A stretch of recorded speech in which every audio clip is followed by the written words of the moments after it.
एक समय जब मुगलों का साम्राज्य खत्म होने को था, दिल्ली की सियासत बादल रही थी, तब सभी प्रजा घबराकर इधर-उधर शरण ले रही थी, खासकर कला क्षेत्र के लोग, सभी शायर जिन्हें पता था कि अब उनकी रोजी रोटी का भी बस अल्लाह ही मालिक है।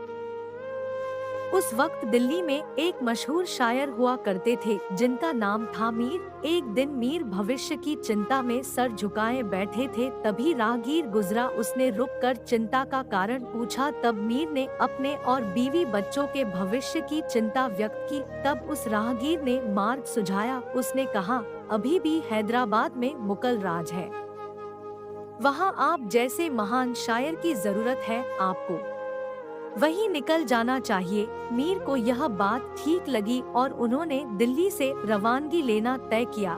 कई बैलगाड़ियां सजी जिस पर उनका पूरा परिवार हैदराबाद की तरफ चल पड़ा। सफर कई महीनों का था जिसमें कई शहर, कई संस्कृति के दर्शनों के बाद मंजिल मिलना था। आज का वक्त नहीं जो मिनटों में उड़ान भरकर दूरियां मिटा दे। मीर भी उस सफर पर निकल पड़े। कई जगहों पर रुकते हुए वे आगे बढ़ रहे थे। कुछ दिनों के सफर के बाद उनकी पोती ने उनसे बिगड़ी हुई उर्दू में कुछ बातें कही जिससे मीर स्तब्ध रह गए। उन्हें एहसास हुआ कई संस्कृति और भाषाओं के मेल से उनकी पोती की भाषा बिगड़ गई है। उर्दू के महान शायर के लिए यह पल अत्यंत दुखदाई था। जिन्हें भाषा में प्रचुरता हासिल थी, उनकी पौती उसी भाषा का अनादर कर रही थी। उसी क्षण मीर को एहसास हुआ और उन्होंने अपना काफिला रोका और तुरंत दिल्ली की तरफ वापस रुख करने का आदेश दिया।